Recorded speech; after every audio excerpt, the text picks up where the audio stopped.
अस्सलाम वालेकुम and a very good morning. सुबह पाकिस्तान की एक नई और खूबसूरत सुबह के साथ मैं हूं आपकी होस्ट रुशना ज़मीर और मेरा साथ दे रहे हैं हाफिज नजमुस्सा की। उम्मीद करता हूँ आप लोग खैरियत से होंगे, जहां पर भी होंगे खुशबाश होंगे। आपकी सुबह का आगाज़ बहुत अच्छा हुआ होगा। आप सभी को पाकिस्तान टेलीविज़न की तरफ से नया इस्लामी साल बहुत बहुत मुबारक हो। आज यकम मुहर्रमुल हराम है और इसी हवाले से ये महीना बहुत सारे इस्लामी वाक़यात, बहुत सारा दुख और रंज अपने अंदर समेटे हुए है। इस इस्लामी साल के ऊपर हम लोग बात करेंगे, लेकिन उससे पहले जब भी यकम मुहर्रमुल हराम होता है तो उससे पहले जब मगरिब की रात को आगाज़ हो जाता है मुहर्रम का, तो उस वक्त ग़िलाफ़ काबा तब्दील किया जाता है। तो ग़िलाफ़ काबा की तब्दीली का जो प्रोसेस था वो आप लोगों को हम लोग दिखाएंगे। नए इस्लामी साल के आगाज़ के साथ ही ग़िलाफ़ काबा को तब्दील किया गया। तकरीबन इसमें 3 से 4 घंटे लगे हैं और हिफाजती बैरियर लगाकर चारों जानिब से इसको कार्डन ऑफ किया गया था और फिर उसके बाद ग़िलाफ़ काबा की तब्दीली पर काम किया गया। याद रहे कि ग़िलाफ़ काबा सिल्क, सोने और चांदी के तारे से सिलाई और उसकी फिर कढ़ाई करके तैयार किया जाता है और बहुत ही खूबसूरत मनाजिर होते हैं कि जब वहाँ पर ग़िलाफ़ काबा तब्दील हो रहा होता है, पहले वाले ग़िलाफ़ वहाँ पर मौजूद होता है, उसकी रस्सियाँ ढीली करके दूसरा ग़िलाफ़ उसके ऊपर लाया जाता है और फिर एक साइड से एक ग़िलाफ़ डालकर नीचे वाला ग़िलाफ़ निकाला जाता है और बिल्कुल भी खाना काबा से एक सेकंड के लिए भी ग़िलाफ़ हटता नहीं है। और ये ग़िलाफ़ की तब्दीली सोशल मीडिया पे कल रात से इसकी वीडियोस बहुत ज़्यादा वायरल हो रही हैं। पूरा प्रोसेस जो है वो दिखाया जा रहा है कि किस तरीके से जो है वो ग़िलाफ़ जो है वो लाया गया और किस तरीके से जो है वो तब्दील किया गया। तो बहुत खूबसूरत मनाजिर थे और बहुत सारे आप पाकिस्तानी जो है वो शामिल भी होते हैं इसमें कुछ न कुछ काम करने में। तो बल्कि किस्वा फैक्ट्री जो है जहाँ पर ग़िलाफ़ काबा बनता है वहाँ पर भी लोग विज़िट करते हैं और वो प्रॉपरली विज़िट के लिए जगह सऊदी अरब ने खोली हुई है, वहाँ पर आप जाते हैं और सवाब की नीयत से या वैसे ही इंसान का बड़ा दिल कर रहा होता है कि ये अगला ग़िलाफ़ काबा जो आ रहा है उस पर जाके कोई काम किया जाए। तो बहुत सारे यहाँ पर हमने ऐसी भी शख्सियात देखी हैं जो ग़िलाफ़ काबा को रख कर उसके ऊपर कढ़ाई की कोशिश कर रहे होती हैं। इस तरह ये सिलसिला चल रहा होता है जो कि बहुत खूबसूरत लम्हात होते हैं। यकम मुहर्रमुल हराम है और आज का दिन भी इंतहाई ज़रूरी और इंतहाई कीमती है, जिसके ऊपर आगे बढ़कर रिपोर्ट भी शामिल करेंगे। लेकिन मुहर्रमुल हराम इस्लामी कैलेंडर में ये पहला महीना है और इस महीने में जिस तरीके से मैंने जिक्र किया कि बहुत सारे वाक़यात हुए थे और वो वाक़यात जो हर मुसलमान के दिल के बहुत करीब हैं, बहुत ज़्यादा दुख और रंज अपने अंदर जो है ना वो समेटे हुए। तो हर मुहर्रमुल हराम के साने करबला उसी के हवाले से हमारे पास रिपोर्ट है। यकीनी तौर पर बहुत सारे प्रोग्राम्स आपको इस पूरे महीने में पाकिस्तान टेलीविज़न की तरफ से देखने को मिलेंगे, लेकिन सबसे पहले ये रिपोर्ट देखिए सादिक बलोच की। अजमत और हुर्मत का ताज लिए इस्लामी कमरी साल का पहला महीना मुहर्रमुल हराम बारी ताला के बताए गए हुर्मत वाले 4 महीनों में शामिल है। अल्लाह कलाम पाक में फरमाते हैं, तुम हुर्मत वाले 4 महीनों में अपनी जानों पर जुल्म सितम ना करो। इस्लाम के मुताबिक हुर्मत वाले 4 महीनों में बुराई और जुल्म ज्यादा बड़े गुनाह है। मुहर्रमुल हराम इश्क वफा, इसार कुर्बानी और बेशुमार फजीलत और मर्तबत से मामूर और सर बुलंद है। गुज़िश्ता आसमानी मज़ाहिब से ताल्लुक रखने वाली कौमें भी कई हवालों से मुहर्रमुल हराम का एहतराम करती हैं। मुहर्रमुल हराम में ही हजरत आदम अलैहिस्सलाम की तौबा कबूल हुई। हजरत नूह की कश्ती जोदी पहाड़ के करीब आ ठहरी। हजरत यूसुफ अलैहिस्सलाम को कैद जिंदान से रिहाई मिली। हजरत अयूब तवील बीमारी से शफा याब हुए। हजरत यूनुस को मछली के पेट से निजात मिली। हजरत मूसा अलैहिस्सलाम और उनकी कौम को मुहर्रम ही में फिरौन से निजात मिली और फिरौन बुहरा कुलजुम में गरकाब हुआ। हजरत ईसा अलैहिस्सलाम को जिंदा आसमान पर उठा लिया गया। इस्लाम में मुहर्रम और हराम की हुर्मत और तकदीस बहुत खास है। उलमाए किराम ने इस महीने तौबा और इस्तग़फ़ार की फजीलत बयान की है, जबकि वाक़या करबला में औलाद रसूल सल्लल्लाहु अलैहि वसल्लम की शहादत इस महीने की हुर्मत को मजीद उजागर करती है। सादिक बलोच का बहुत ही खूबसूरत पैकेज था जिसमें मुहर्रमुल हराम की फजीलत और अहमियत के हवाले से बताया गया और इसके साथ साथ जो है बहुत सारे और प्रोग्राम्स भी शामिल किए जाएंगे पीटीवी की जानिब से, जिसमें बहुत सारी चीज़ें बताई जाएंगी और इस महीने की अहमियत के हवाले से भी बताया जाएगा। एहतराम के साथ मनाया जाता है और इस साल भी इंशाल्लाह पाकिस्तान भर में, दुनिया भर में मुसलमान इसको अकीदत और एहतराम के साथ मनाएंगे। यकम मुहर्रमुल हराम खलीफा दोम हज़रत उमर फ़ारूक रज़ी अल्लाह ताला अन्हा का यौम शहादत भी है और इस्लाम की इस जलीलुल क़द्र शख्सियत के बारे में हमने बहुत कुछ पढ़ा, बचपन से हमें बताया गया और यकीनी तौर पर हज़रत उमर के बाइस ही इस्लाम पूरी दुनिया में फैला और जो उनका जाहो जलाल था और फिर उस जाहो जलाल के साथ साथ उनका जो इंसाफ था उसकी मिसाल कहीं पर नहीं मिलती। चौधरी अब्दुल रऊफ़ की रिपोर्ट देखिए। आज यकम मुहर्रमुल हराम मुराद रसूल खलीफ़ा दोम यार मज़ार शहीद महराब रसूल दामाद अली हज़रत उमर बिन ख़त्ताब रज़ी अल्लाह तआला अन्हु की शहादत का दिन है।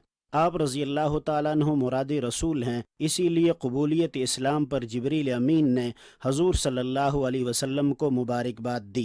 हज़रत उमर फ़ारूक रज़ी अल्लाह ताला अन्हु के इस्लाम कबूल करने के बाद दीन इस्लाम की शान व शौकत में इजाफे के साथ साथ मुसलमानों ने बैतुल्लाह शरीफ में एलानिया नमाज अदा की और दीन की दावत को एलानिया देना शुरू कर दिया। हज़रत उमर फ़ारूक रज़ी अल्लाह ताला अन्हु 10 बरस मुसलमानों के खलीफा रहे।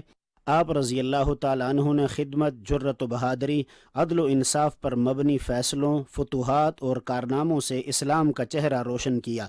हज़रत उमर फ़ारूक रज़ी अल्लाह ताला अन्हु के दौर में इराक़, मिस्र, लीबिया, शाम, ईरान, खुरासान, मशरक़ी अनातोलिया, जनूबी अर्मीनिया, सजिस्तान और 2 सुपर पावर रोम, फ़ारस समेत 22 लाख मुरब्बा मील तक इस्लामी सल्तनत की सरहदें फैलीं। हज़रत उमर फ़ारूक रज़ी अल्लाह ताला अन्हु ने रियाया की जुमला ज़रूरियात की निगहदाश्त और दीगर उमूर सल्तनत को जिस खुश उसलूबी और महारत व ज़िम्मेदारी के साथ निभाया, वो उनकी अबक़रियत की बहुत बड़ी दलील है। आप रज़ी अल्लाह ताला अन्हु के दौर में जिन जिन नए कामों का आगाज़ हुआ, उनमें अदालतें, काजी, पुलिस का महकमा, फ़ौजी छावनियाँ, जेल, महकमा ख़जाना, नहरें खुदवाना, पहली मरदमशुमारी, पैदाइश पर बच्चों के वज़ाइफ मुकर्रर करना, मुलाजिमीन का तकर्रुर और उनकी तनख्वाहों जैसे अहम उमूर आप रज़ी अल्लाह ताला अन्हु के दौर खिलाफत में तय पाए। जुल्हिज्जा के आखिरी अय्याम में आपको दौरान नमाज खंजर लगा और यकम मुहर्रमुल हराम को शहादत पाने के बाद रसूलुल्लाह सल्लल्लाहु अलैहि वसल्लम के पहलू में दफन हो गए। माशाअल्लाह, माशाअल्लाह। और ये रिपोर्ट आप लोग देख रहे थे हज़रत उमर बिन ख़त्ताब के हवाले से। बिल्कुल। और एक छोटा सा इंसिडेंट मुझे से याद आया कि पिछले दिनों मैं जब सोशल मीडिया की एक ऐप पे स्क्रॉल कर रही थी, तो उसके ऊपर ये लिखा हुआ था कि एक खातून थी और वो रात के वक्त कहीं जा रही थी, तो एक मर्द आया और उन्होंने उसे कहा कि ए खातून, तुम्हें डर नहीं लगता कि तुम रात के इस पहर जो है वो अकेली घूम रही हो? तो उनका जवाब आगे से बहुत ही खूबसूरत था। उन्होंने कहा कि या तो उमर ज़िंदा नहीं रहे और या फिर तुम खुद ही उमर हो, क्योंकि उमर के दौर में किसी की जुर्रत नहीं हो सकती कि वो किसी खातून को तंग करे या उससे बात भी करे। बहुत अमेजिंग उनकी पूरी लाइफ जो है वो हमारे लिए एक मिसाल है और हम उसको फॉलो भी करते हैं। अब बढ़ाएंगे खबरों का सिलसिला जो हमारे पास शामिल हैं।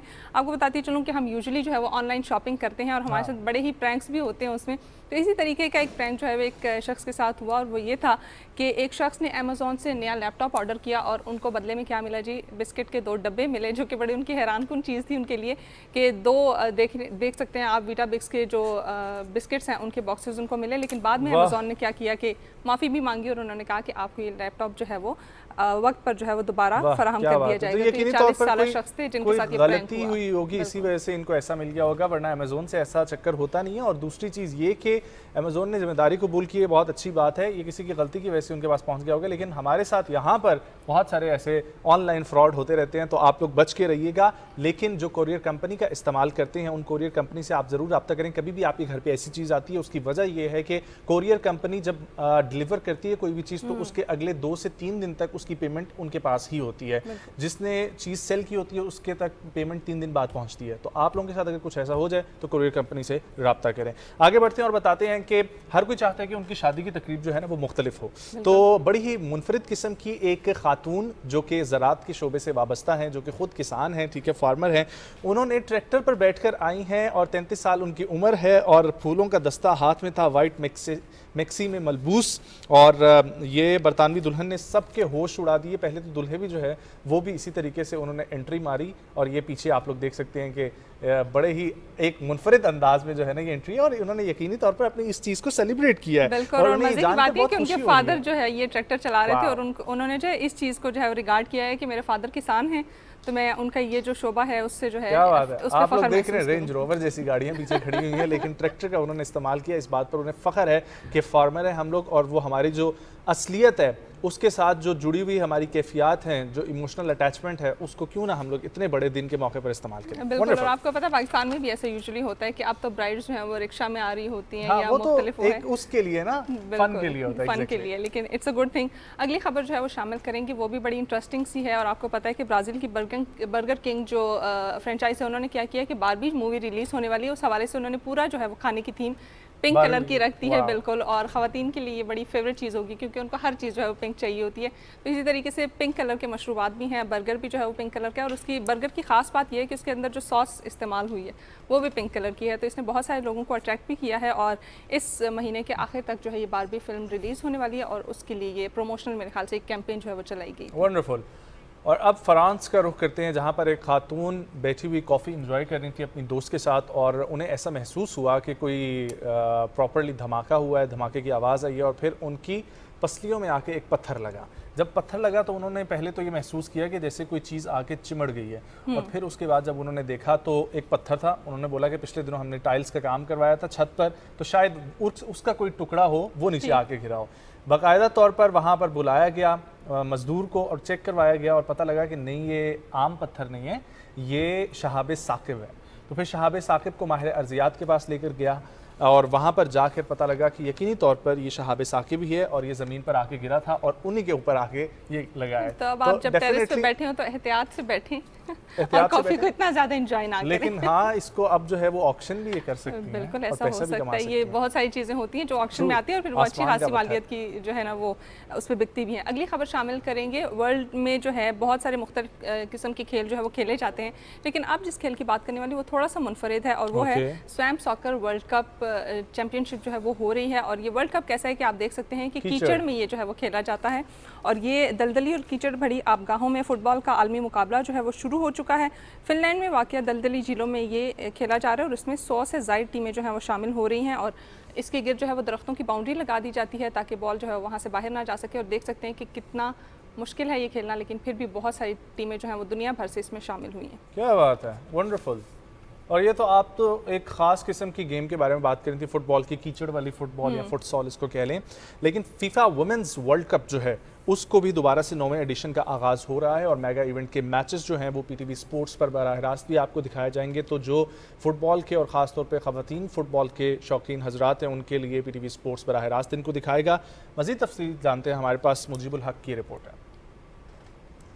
FIFA women's world cup 2023 Australia और न्यूजीलैंड की मुश्तरका मेज़बानी में खेला जाएगा। ये पहला मौका है कि मेगा इवेंट एक से ज़ायद ममालिक की मेज़बानी में हो रहा है। फुटबॉल वर्ल्ड कप के तवसीशुदा फॉर्मेट में 32 ममालिक की खवातीन टीमें हिस्सा ले रही हैं, जिन्हें 4-4 के 8 ग्रुप्स में तकसीम किया गया है। अमरीकी खवातीन टूर्नामेंट में अपने एजाज़ का दिफा, जबकि हेटी, मराकश, पानामा, फिलिपाइन, पुर्तगाल, आयरलैंड, वियतनाम और ज़ैम्बिया की टीमें वर्ल्ड कप में डेब्यू करेंगी। इवेंट में मजमूई तौर पर 64 मैचेस खेले जाएंगे, जिनमें फाइनल समेत 35 मैचेस ऑस्ट्रेलिया के 5 शहरों के 6 स्टेडियम्स, जबकि 29 मैचेस न्यूजीलैंड के 4 शहरों में खेले जाएंगे। ऑकलैंड में इफ्तिताई तकरीब के बाद पहला मैच मेजबान न्यूजीलैंड और नॉर्वे के दरमियान ईडन पार्क में खेला जाएगा, जबकि ऑस्ट्रेलिया में इफ्तिताही मैच ऑस्ट्रेलिया और आयरलैंड के माबेन सिडनी में शेड्यूल है। अमेरिका की टीम अब तक सबसे ज्यादा 4 मरतबा टाइटल अपने नाम कर चुकी है, और वो लगातार तीसरी दफा अपने एजाज के दिफा के अज़म के साथ मैदान में उतरेगी।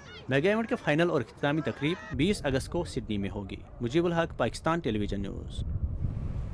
फुटबॉल की तरफ से अब हम बढ़ेंगे दुनिया की बुलंदियों की तरफ, और आपको पता है कि यूजुअली हम खबरें शामिल कर रहे होते हैं कि अंडर वाटर जो है वो कॉन्सर्ट किया गया, अंडर वाटर पोस्ट बॉक्स की बात कर रहे हैं, लेकिन अब आपको पता है कि जिस चीज़ के बारे में बात करने वाली वो है दुनिया का बुलंद तरीन बैतुल खला। ठीक है, बहुत इंपॉर्टेंट बिल्कुल, वॉशरूम जो है वो बुलंद तरीन है, और आपको पता है कि 8,500 फुट की बुलंदी पर यह है, लकड़ी का बना हुआ है, और ये साइबेरिया में पहाड़ों की चोटी पर साइंसदानों ने अपने इस्तेमाल के लिए बनाया था, लेकिन ये मुनफरिद और ख़तरनाक भी है। और खसूसी बैतुल खला जो है वो साइबेरिया के बुलंद तरीन मकाम पर वाक़या है, जहाँ महकमे मौसमियात का स्टेशन भी मौजूद है जी, और इसीलिए उन्होंने वहाँ पर वॉशरूम बना दिया। तो क्या ही बात है।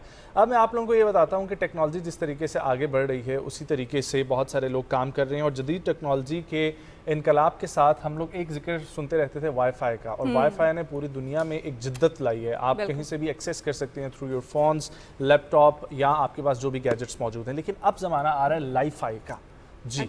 सो वाईफाई से अब ये ट्रांसफ़र हो रही है लाईफाई की तरफ, और मज़ीद बेहतर इंटरनेट को बनाने के लिए, और वाईफाई से डबल स्पीड या ट्रिपल स्पीड, 100 गुना स्पीड जो है उसको बेहतर बनाने के लिए इंटरनेट स्पीड होगी। माहिरीन का कहना है कि वाईफाई की जगह तो ना ले सके, लेकिन ये टेक्नोलॉजी पर कई बरसों से काम जारी था, और ये हर किसी की एक्सेस में भी मौजूद ना हो सके, लेकिन स्पेशल सेंटर्स के लिए और इसको स्पेक्ट्रम को मज़ीद मजबूत बनाने के लिए इंटरनेट के इस पर काम जारी है। दुनिया भर में इसकी एक्सेस नहीं होगी, लेकिन इनिशियली तौर पर इसको साइंसदान और इसी तरीके से जदीद काम करने वाले बिल्कुल, लोग जैसे इस्तेमाल कर टेक्नोलॉजी सकते हैं। बढ़ती जा रही है तो इंटरनेट की स्पीड जो है वो भी ज़्यादा से ज़्यादा हमें चाहिए होती है, तो इट्स अ गुड एडिशन और बेहतर है कि ये आम आवाम तक भी आए, तो मेरे ख्याल से इससे बहुत सारे काम लिए जा सकेंगे। 224 गीगाबाइट्स फी सेकंड की रफ्तार से ये ट्रांसफर बिल्कुल। किया गया। अच्छा नजम, आपको पता है कि यूजुअली हम बॉन्ड्स खरीदते हैं, बहुत सारी इस तरह की और चीज़ें खरीदते हैं, लेकिन 1990 में एक शख्स ने क्या किया कि यूनाइटेड एयरलाइंस का उन्होंने एक पास खरीदा, लाइफ टाइम पास खरीदा, और आपको पता है कि उसके बाद से वो दुनिया में ट्रैवल करते ही जा रहे हैं और उनका सफ़र जो है ये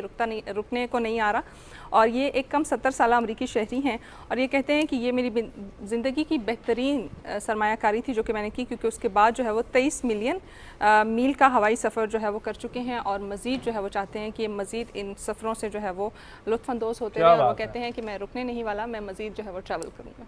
इसी तरीके से ट्रैवल ये करते जाएंगे। और ऐसी कोई वैसे सूरत हाल पाकिस्तान में नहीं है ना अभी तक कि आप जो है वो लाइफ टाइम पास खरीद सकते हैं, और दुनिया भर में ऐसी कम ही है जगहों पर। अब मैं आपको बताता हूँ कि बरतानिया से एक खबर शामिल करते हैं जहाँ पर एक नया रिकॉर्ड बनाया गया है स्काई डाइवर्स की तरफ से। 41 स्काई डाइवर्स ने इकट्ठे छलांग लगाकर तकरीबन 193 किलोमीटर फी घंटा की रफ्तार से नीचे गिरते हुए मखसूस फॉर्मेशंस बनाई, और उस फॉर्मेशंस की वजह से उनका दुनिया भर में ये रिकॉर्ड बन गया है। देखने वालों का कहना है कि ये मंजर देखकर तो हमारी तो सांसें ही रुक गई थी, लेकिन इनकी सांसें पता नहीं कैसे चल रही थी। और ये देखें, ये बड़ी ही प्यारी किस्म की फॉर्मेशंस बनाई गई है 41, वाव। और इनकी तरफ से मुख्तलिफ फॉर्मेशंस का मुजाहरा करते हुए बाकायदा तौर पर Guinness book of world record में एक नया रिकॉर्ड शामिल किया गया। ओके, सो ये था न्यूज़ का सिलसिला। ब्रेक शामिल करेंगे, वापस आएंगे, बात करेंगे हुकूमत पाकिस्तान की तरक्की के मंसूबे हम लोग जो डिस्कस कर रहे हैं उन्हीं में आज भी हमारे साथ एक शख्सियत मौजूद है और बहुत अहम टॉपिक जो है वो हम डिस्कस करेंगे कि हिमा जैन सुबह पाकिस्तान के साथ रहें।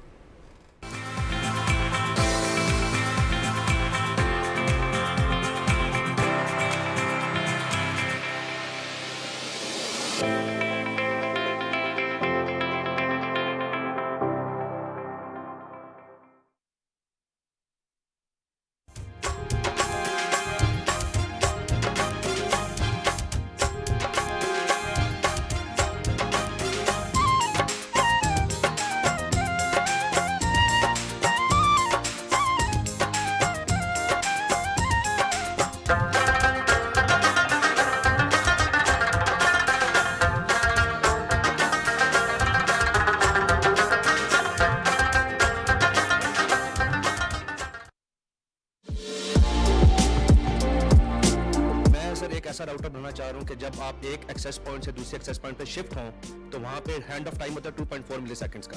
अगर आप वीडियो कॉल पे हैं तो अगर आप शिफ्ट हो रहे हैं कि एक्सेस पॉइंट से दूसरे तो आपकी वीडियो कॉल लॉस हो जाएगी। दोस्तों जो मेरा डिज़ाइन है that is optimised in throughput. आपके पैकेट लॉस नहीं होंगे, you will sustain in throughput and the hand of time will be reduced by 1.1 milliseconds. ये बहुत बड़ा प्रोजेक्ट है, $multi-million की इन्वेस्टमेंट है।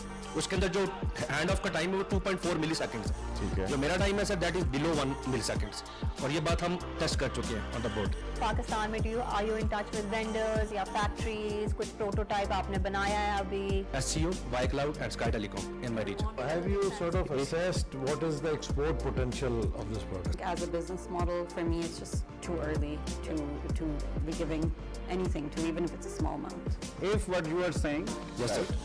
It sounds too good. it sounds too good So you can check my Google Scholar profile. मुबारक हो Thank आपको, you very पहला support करेंगे। Thank you very much. और हम एरोस्पेस डोमेन में डिज़ाइन एनालिसिस ऑप्टिमाइजेशन करेंगे। It's a niche technology which is probably doesn't exist in Pakistan. जो आपका जो कस्टमर है वो बिग एविएशन है, big aviation as well as small aviation. What is your export target? Pakistan needs exports. Sir, I have bigger targets. I have higher aims. I'm looking at least like 30 to 40 million a year. When will you go to billion? The company has the potential to go to $1 billion. So I think all judges are unanimous. आपको मुबारक हो. You win this award.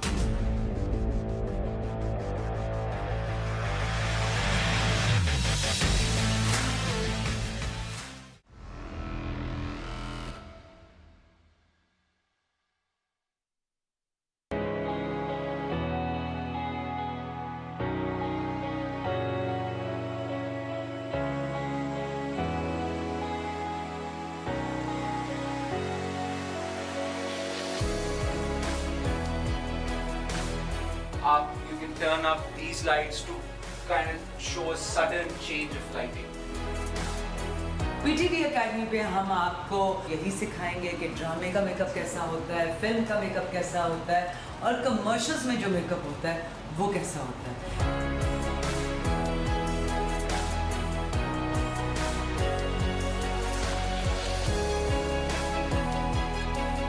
बात ये थी कि anchoring क्या है, क्या बोलना है, क्या नहीं बोलना, कैसे नहीं बोलना। हर इंसान के अंदर एक अदाकार होता है, उस अदाकार को रिफाइन कैसे करना है ये हम बताएंगे।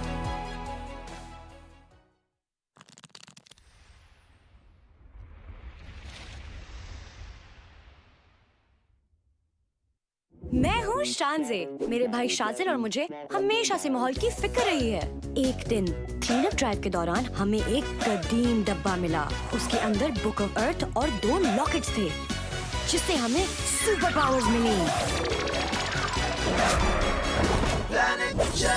अब हम अर्थ को आलूदगी से बचाने के लिए लड़ते हैं और कूड़ा फेंकने वाले विलेन से मुकाबला करते हैं। हम हैं दुनिया के मुहाफिज। हम हैं प्लैनेट जैम्स।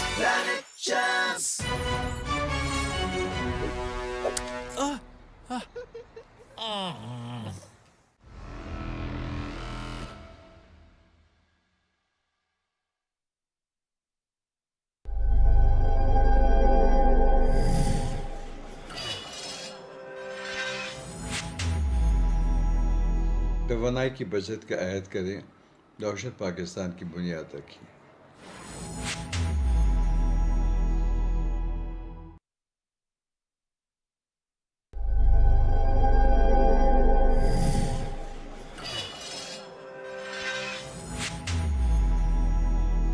तवानाई और बचत, पाकिस्तान की जरूरत, आपका हर कदम पाकिस्तान के लिए अहम।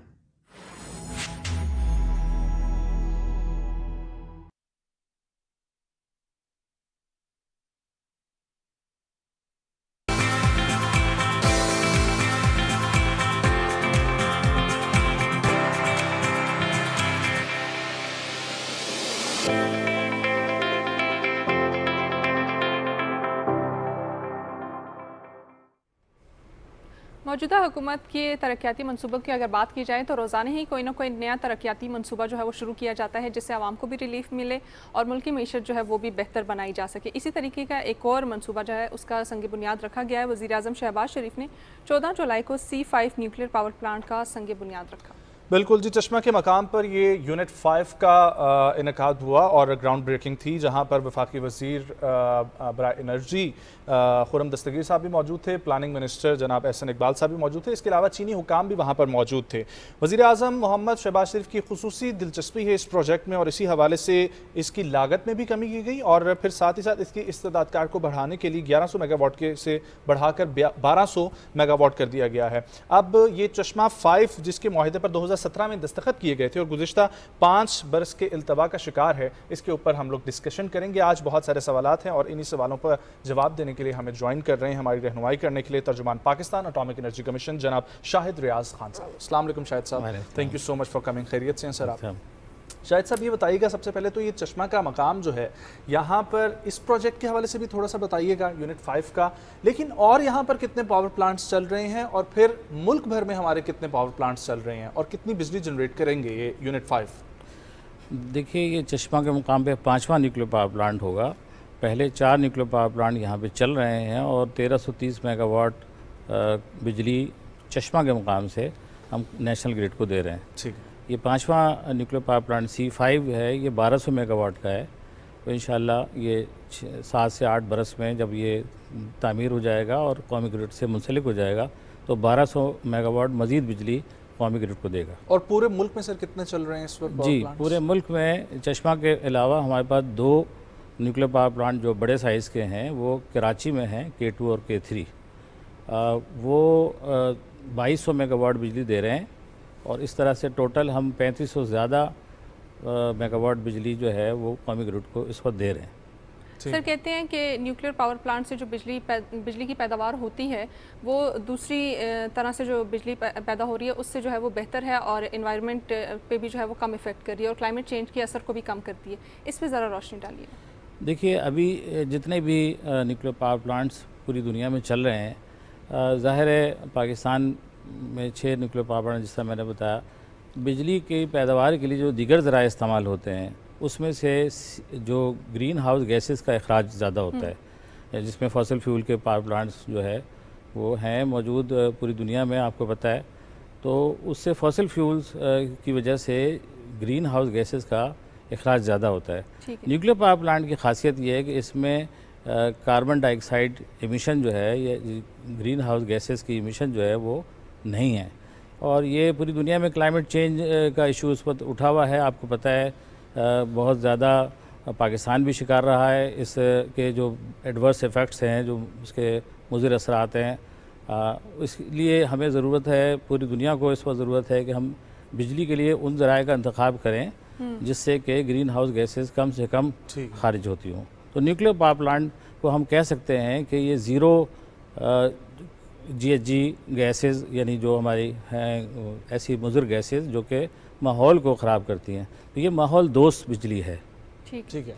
अच्छा सर, थोड़ा सा ना इसको आप ज़रा डिटेल में हमें समझाइएगा, क्योंकि ये बहुत सारा जो है एक सवाल उभर कर सामने आता है कि न्यूक्लियर बिजली जो है, न्यूक्लियर बिजली में ये ऑयल, गैस और दीगर जो ज़राए हैं उनसे जो बिजली बन रही है, और फिर उसके साथ साथ हमारे पास जो अदर पावर प्लांट्स में कैनप पावर प्लांट जो है, क्या वो भी अब वर्किंग में है? और फिर इसमें डिफ्रेंशिएट क्या है? और जब डिफ्रेंशिएट बताइएगा तो फिर प्लीज़ ये कितने यूनिट और कितने कॉस्ट पर यूनिट आती है, इस पर इसको भी ज़रा एक्सप्लेन कर दीजिएगा। देखिए, कैनप जो है हमारा पहला न्यूक्लियर पावर प्लांट था जो 1965 में इसकी तामीर शुरू हुई और 1972 में पाकिस्तान उन ममालिक में शामिल हो गया जहां न्यूक्लियर पावर से बिजली बनाई जाती है न्यूक्लियर टेक्नोलॉजी के ज़रिए।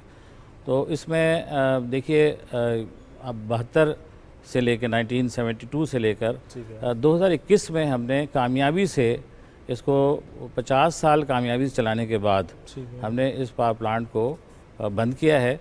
और जब हमारा K2 न्यूक्लियर पावर प्लांट कौमी ग्रिड में आ गया था, तो एक तो ये है कि जो न्यूक्लियर पावर, ये भी न्यूक्लियर पावर प्लांट है, और अब जो इस वक्त हमारे पास 6 न्यूक्लियर पावर प्लांट काम कर रहे हैं, ये PWR हैं, प्रेशराइज्ड वाटर रिएक्टर। दुनिया में अब यही टेक्नोलॉजी चल रही है।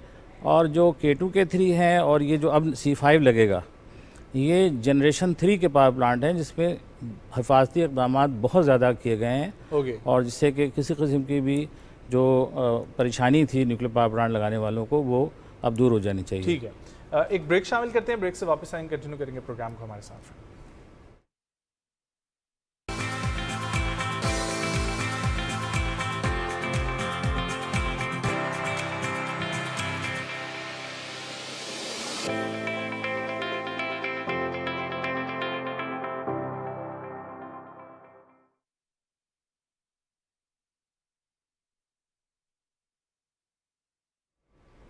वेलकम बैक जी। हम लोग बात कर रहे हैं चश्मा न्यूक्लियर पावर प्लांट यूनिट 5 के हवाले से, और हमें ज्वाइन किया हुआ है तर्जुमान पाकिस्तान एटॉमिक एनर्जी कमीशन की तरफ से। सर, यही हम लोग जो कॉस्ट पर यूनिट का जिक्र कर रहे थे, इसके हवाले से प्लीज़ बताइएगा। और ये ऑयल, गैस और उन ज़खायर पे भी ऑब्वियसली काम तो चल रहा होगा। जी देखिए, दीगर जितने भी ज़राए हैं बिजली पैदा करने के, उन तमाम ज़राए महंगे हैं। और अगर आप इसको देखेंगे कि फॉसिल फ्यूल से इस वक्त जो न्यूक्लियर जो बिजली पैदा हो रही है, वो तकरीबन 14 रुपये सिर्फ उसकी पैदावार की कॉस्ट आती है। अदरवाइज़ ये जो टैरिफ में जब हम जाते हैं तो ये 50 रुपये तक भी हमें बिजली पड़ती है पर यूनिट कॉस्ट। लेकिन न्यूक्लियर से जो फ्यूल की कॉस्ट है वो 1 रुपये से कुछ ज़्यादा, और ओवरऑल कॉस्ट जो है इस पर, वो अभी इस वक्त जो हम अब लेवलाइज्ड कॉस्ट की बात करते हैं तो वो 13.9 यानी रुपए का पर यूनिट कॉस्ट पड़ता है। ठीक है, तो ये बहुत बड़ा फ़र्क है, और इससे बिजली के टैरिफ में सस्ता, अगर हम एनर्जी मिक्स में न्यूक्लियर का शेयर बढ़ाएंगे तो बिजली के टैरिफ में भी कमी आएगी। ठीक है सर। सर, ये C5 जो न्यूक्लियर पावर प्लांट है, इसका संग बुनियाद तो रख दिया गया है, ये बताइएगा कि कब तक ये फंक्शनल हो जाएगा और आम पब्लिक को जो है ये इलेक्ट्रिसिटी प्रोवाइड कब तक शामिल? जी, मैंने जैसे पहले भी बताया कि 7 से 8 साल एक टिपिकली एक टाइम है न्यूक्लियर पावर प्लांट की तामीर में।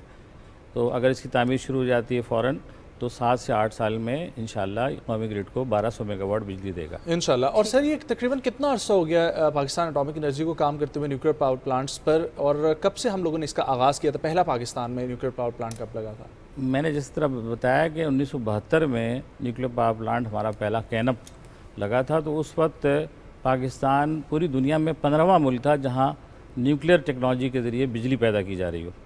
तो अब इस वक्त आप देखिए कि दुनिया में कई ममालिक हैं जो इस वक्त इन ऑपरेशन 410 न्यूक्लियर पावर प्लांट पूरी दुनिया में काम कर रहे हैं। तो अल्हम्दुलिल्लाह पाकिस्तान एटॉमिक एनर्जी कमीशन ने न्यूक्लियर टेक्नोलॉजी से बिजली पैदा करने के हवाले से बहुत काम शुरू किया, और बीच में आपको पता है कुछ मामलात ऐसे आए, बावजूद उसके कि हम पर कुछ पाबंदियाँ भी लगाई गई। हालांकि पड़ोसी मुल्क ने कोई गलत काम किया था जिसकी वजह से पाबंदियाँ हम पे लगीं, लेकिन हमने फिर भी इसको 50 साल तक बहिफाजत बेहतरीन तरीके से चलाया। और उस पावर प्लांट का फ़ायदा हमें ये हुआ कि न्यूक्लियर पावर टेक्नोलॉजी के शोबे में हमें बहुत सारे तजुर्बात हमारे इंजीनियर्स, टेक्नीशियंस और दीगर लोगों ने सीखा, और उससे हम नए न्यूक्लियर पावर प्लांट को अपने चला रहे हैं। चश्मा के मुकाम पे फिर 1990 में ये जो चश्मा 1 वो फिर आगाज़ हुआ, चश्मा 1, चश्मा 2, चश्मा 3 और चश्मा 4, ये सब मिल के 1330 मेगावाट बिजली कौमी ग्रिड को दे रहे हैं। और अब ये C5 चश्मे के मुकाम पे लगेगा, 1200 मेगावाट इंशाल्लाह ये बिजली देगा। कराची में K2 K3 इस दौरान वहाँ पे भी उनकी तामीर शुरू हुई, और पिछले इसी साल बल्कि फरवरी में वज़ीर-ए-आज़म पाकिस्तान ने K3 का इफ्तिताह भी किया था, जिससे 1100 मेगावाट बिजली पैदा होती है। तो इस तरह से कुल हम 3500 से ज़्यादा मेगावाट बिजली इस वक्त पैदा कर रहे हैं। जी हाँ सर, जिस तरह से आपने थोड़ी देर पहले ही जिक्र किया कि C5 जो है इस मंसूबे से आवाम को सस्ती बिजली जो है उसकी फराहमी यकीनी की जाएगी, लेकिन यूजुअली लोगों का ये मानना है कि C5 का जो प्रोजेक्ट है ये काफ़ी कॉस्टली है, इस पर आप क्या कहना चाहिए? ऐसा नहीं है। एक्चुअली न्यूक्लियर जो पावर प्लांट होती है इसकी कैपिटल कॉस्ट ज़्यादा होती है, लोग उसको ज़्यादा अहमियत देते हैं, लेकिन जिस तरह मैंने बताया फ्यूल कॉस्ट की बहुत कम होती है। अगर आप ये थोड़ा सा अज्यूम करें कि 1 सेंटीमीटर क्यूब का एक अगर फ्यूल पैलेट है छोटा सा, वो फ्यूल पैलेट 68 टन कोयले के बराबर बिजली पैदा करता है। वाह! तो ये एक कंपैरिजन है। तो बिजली जो फ्यूल कॉस्ट है बहुत कम होती है, लेकिन शुरू में कैपिटल जो है वो थोड़ा सा, लेकिन वो बिजली की जो लगाने की जो पूरी कॉस्ट है वो प्लांट पूरी कर देता है, इस वजह से कि उसकी फ्यूल कॉस्ट बहुत कम है, नंबर 1। नंबर 2 ये कि देखिए एनर्जी सिक्योरिटी के लिए आपको ऐसी बिजली चाहिए जो कि हर हालात में रसद उसकी बंद भी हो जाए फ्यूल की तो वो चलती रहे। तो न्यूक्लियर पावर प्लांट में 14 से 18 महीने तक का फ्यूल लोडेड होता है, यानी अगर कोई भी रसद ना आए तो 14 से 18 महीने तक ये बिजली पैदा करता रहेगा। इसके अलावा ये कि आपको रिलायबल चाहिए होती है बिजली, यानी ऐसा वो जिससे आप इंडस्ट्री चला सकें और दीगर आपके कारखाने और चीज़ें चलती रहें।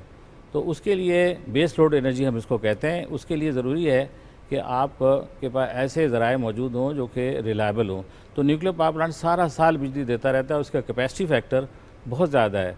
यानी अभी सारे न्यूक्लियर प्लांट का एवरेज भी लें तो 80% से प्लस है। वैसे कई न्यूक्लियर पावर प्लांट हमारे 90% से प्लस भी बिजली की कैपेसिटी के साथ दे रहे हैं। अच्छा सर, एक और चीज़ देखने में आती है, जिस तरीके से हमने शुरू में इंट्रो में भी जिक्र किया था कि वहाँ पर चीनी हुकाम भी मौजूद थे, तो सर ये ज़रा बताइएगा कि इसकी मेंटेनेंस के लिए जो अफरादी कुव्वत लगेगी और जो इस वक्त भी काम चल रहा है, कुव्वत जो लग रही है, उसको कैसे बैलेंस कर रहे हैं? क्योंकि न्यूक्लियर पावर प्लांट पे अच्छा खासा काम चल रहा है और 6-7 साल के लिए, तो क्या अभी जो लोग काम कर रहे हैं वो बैरून मुल्क से टीम्स आई हुई हैं?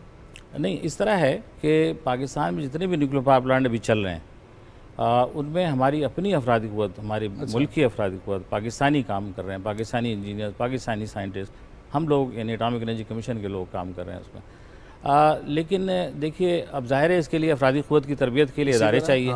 तो एटॉमिक एनर्जी कमीशन ने इस हवाले से बहुत पहले ही काम शुरू कर दिया था और प्यास के नाम से एक जदीद यूनिवर्सिटी, आपको पता है इंजीनियरिंग के शोबे में सफ़े अव्वल की यूनिवर्सिटी प्यास है, वहाँ से हम अफरादी क़ुव्वत को न्यूक्लियर के शोबे में मुख्तलिफ़ कामों के लिए हम ट्रेन करते हैं। इसके अलावा जो चश्मा के मुकाम पे चेसेंट के नाम से एक इदारा हमारा मौजूद है जो न्यूक्लियर ऑपरेशन और उसकी मेंटेनेंस के हवाले से तरबियत देता है। तो हमारे जो ऑपरेटर्स भी हमारे अपने हैं, हमारे जो टेक्नीशियंस हैं वो भी हमारे अपने हैं। एक इसके अंदर रीफ्यूलिंग आउटेज के नाम से एक, जिसको आप कह लें कि मुख्तलिफ रिपेयर मेंटेनेंस का काम उसमें हम कर लेते हैं जब फ्यूल को दोबारा लोड करते हैं इसमें। तो वो जो अब अफरादी क़ुव्वत, पहले किसी ज़माने में चीन के भी लोग आया करते थे, अब हम खुद इन्हिसारी है इसमें, हम अपने वसाइल से अपने लोग हमारे काम करते हैं। इस तरह रोज़गार भी लोगों को मैसर आता है, मुहैया होता है। जो इर्द गिर्द के लोग हैं उनको भी बहुत कुछ इसमें मिलता है। सर यही बिल्कुल रोज़गार का जो आपने जिक्र किया, तो रोज़गार के कितने मौके जो हैं ना वो अभी तक पैदा हो चुके हैं जितने भी न्यूक्लियर पावर प्लांट्स लगे हैं, और मज़ीद अगले 6-7 सालों में फिर उसके बाद भी जो ऑनगोइंग काम चलता रहेगा तो कितना फ़ायदा होगा? देखिए, एक तो ये है ना कि न्यूक्लियर पावर प्लांट पे काम करने वाली अफरादी क़ुव्वत क्या है। तो न्यूक्लियर पावर प्लांट पे अफरादी क़ुव्वत बहुत ज़्यादा नहीं होती जो, लेकिन माहिर ज़रूर होती है। माहिरीन चाहिए होते हैं वहाँ पे, अच्छे लोग चाहिए होते हैं, टेक्नीशियंस भी, इंजीनियर्स भी, जो ख़ास तौर पे न्यूक्लियर के शोबे में महारत रखते हो, तो वो लोग होते हैं। और इसके अलावा जो छोटे कामों के लिए आप समझ लें छोटे ग्रेड के जो मुलाजमीन हैं वो इर्द गिर्द के लोग जो हमारे कराची में जैसे इर्द गिर्द के लोग हैं उनसे हम लेते हैं। और यहाँ पे चश्मा के मुकाम पे भी मियाँ वाली के आसपास के जो लोग हैं उनको हम मुलाजमत में रखते हैं। एक तो ये है, लेकिन एक इसके अलावा एक अहम बात ये है कि जैसे C5 लगेगा, C5 न्यूक्लियर पावर प्लांट की तामीर में हर तरह का जो मटेरियल है वो पाकिस्तान से लिया जाएगा, ठीक है, जिसमें सीमेंट, सरिया और डिफरेंट जो तामीराती मटेरियल हो गया। इसके अलावा इक्विपमेंट्स, टेक्निकल इक्विपमेंट्स जो बहुत सारे हैं वो हम इंशाल्लाह पाकिस्तान, तो इसका मतलब है पूरी इंडस्ट्री, पूरी सनत को हमें फ़रोग मिलेगा। और इससे जो आप समझ लीजिए कि मुलाजमत के, रोज़गार के जो मौके पैदा होंगे वो उसको, तो ये सर फर्स्ट एवर प्लांट होगा जो पाकिस्तान में टोटली जो है यहाँ पर इंशाल्लाह ये प्लांट, इसकी वजह से जो हमें हमारे जो आप कह लें कि मईशत में जो तरक्की आएगी वो बहुत मतलब बहुत मिसाली होगी, इसलिए कि इसमें बहुत ज़्यादा रोज़गार के मौके मिलेंगे और सनत और हिरफत को तरक्की करने का भी मौका मिलेगा। सर आपने जिस तरह से बोला कि इस प्रोजेक्ट से जो है वो मईशत में तरक्की भी वाक़या होगी, सर थोड़ा सा इस पर नज़र डालिएगा कि किस तरीके से इकॉनमी अपलिफ्ट के लिए ये प्रोजेक्ट जो है वो बहुत ज़्यादा ज़रूरी है। मैंने अर्ज़ किया ना, एक तो बिजली आपको हर जगह चाहिए, किसी भी सनत को चलाने के लिए बिजली चाहिए, तो सस्ती बिजली होगी तो ज़्यादा सनतें, और उसमें आपको पता है प्रोडक्ट्स की कीमत भी उस पर डिपेंड कर रही होती है। एक तो ये फ़ायदा है इसका कि न्यूक्लियर बिजली चूँकि सस्ती है, रिलायबल है, आपकी बिजली जो है कोई और ज़राए से लेते हैं वो महंगी होती है, फिर उसकी डेली बेसिस पे या आप समझ लें कि उसमें तब्दीली आ रही होती है, तेल की कीमत अगर बढ़ रही है, कम हो रही है, उससे बिजली की ओवरऑल कीमत पे फ़र्क पड़ रहा है। लेकिन न्यूक्लियर में ये स्टेबिलिटी रहती है प्राइस की, एक तो ये बात है। दूसरा आपने क्या कहा कि जी वो कैसे होगा, तो जैसे मैंने अभी कहा कि अब C5 के मामले में तो तमाम जो एक्टिविटी होगी, इकनॉमिक एक्टिविटी, वो बढ़ जाएगी बहुत ज़्यादा, तो उससे मईशत को डेफिनेटली इससे बूस्ट मिलेगा और बहुत ज़्यादा इसमें इजाफा होगा, मईशत में तरक्की होगी। सर पिछले कुछ अरसे में पावर आउटरेज का इशू भी जो है वो देखा गया है और इससे जो है न्यूक्लियर पावर प्लांट्स जो हैं वो भी बंद हो जाते थे। ये बताइएगा कि इस पावर प्लांट C5 से क्या चेंजेस आएंगी और जो पिछला पावर आउटरेज था उसके क्या असरात? देखिए, पावर आउटेज से न्यूक्लियर पावर प्लांट को नुकसान नहीं पहुँचता।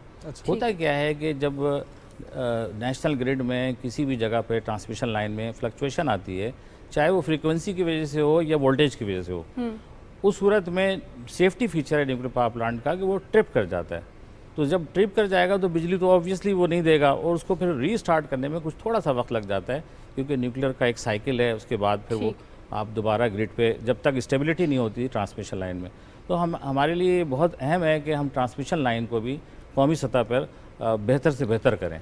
अदरवाइज़ न्यूक्लियर पावर प्लांट पे ऐसा उस पर बहुत फ़र्क नहीं पड़ता, वो सेफ्टी फीचर ही यही है कि वो ट्रिप कर जाए। अच्छा सर, मज़ीद एनर्जी को फ़रोग़ देने के लिए क्या फ्यूचर प्लान्स हैं, ख़ास तौर पर अगर मैं एनर्जी और यही पावर प्लांट्स के हवाले से बात करूँ? जी, न्यूक्लियर पावर प्लांट के हवाले से देखिए, नेशनल एनर्जी सिक्योरिटी प्लान जो मिड टर्म डेवलपमेंट फ्रेमवर्क था 2005 में दिया गया था गवर्नमेंट ऑफ पाकिस्तान की तरफ से, उसमें 8,800 मेगावाट इलेक्ट्रिसिटी न्यूक्लियर के ज़रिए 2030 तक पैदा करना था इंशाल्लाह। इस तरह नेशनल कमांड अथॉरिटी ने भी ये एक मंसूबा आगे मज़ीद इसका लिए किया था कि 2050 तक इंशाल्लाह हम 40,000 मेगावाट बिजली इसके ज़रिए पैदा करें। ये विज़न है ना, तो इंशाल्लाह हम उस पर चल रहे हैं और बहुत तेज़ी के साथ इसकी तरफ हम बढ़ रहे हैं। उम्मीद ये है कि हुकूमत, जिस तरह हुकूमत ने बहुत ज़्यादा साथ दिया और इसी तरह हुकूमत अगर साथ देती रहेगी और पॉलिसी मेकर्स इस पर बहुत ज़्यादा फोकस करेंगे तो इंशाल्लाह न्यूक्लियर बिजली एनर्जी मिक्स में इजाफा होता जाएगा। अच्छा सर, पाकिस्तान एटॉमिक एनर्जी हमारा वो इदारा है जो बैकबोन की तरह है, तो सर पाकिस्तान, एक आखिरी सवाल ये है कि मज़ीद तरक्की के अहदाफ़ को मुकम्मल करने के लिए, गोल्स अचीव करने के लिए मज़ीद क्या पाकिस्तान एटॉमिक एनर्जी कर रहा है एनर्जी सेक्टर के अलावा? देखिए, पाकिस्तान एटॉमिक एनर्जी कमीशन 1956 में कायम किया गया था और अपने क़याम के साथ ही उसने ऐसे काम शुरू कर दिए थे जो कि इंसानी फ़लाह के लिए हैं या मुल्क की मईशत को तरक्की देने के लिए हैं। मिसाल के तौर पे हमने शुरू में ही हेल्थ सेक्टर में काम शुरू कर दिया था और न्यूक्लियर टेक्नोलॉजी और न्यूक्लियर टेक्निक के ज़रिए जो कैंसर का इलाज है और दीगर उसकी डायग्नोस्टिक के हवाले से है वो हमने काम शुरू कर दिया था।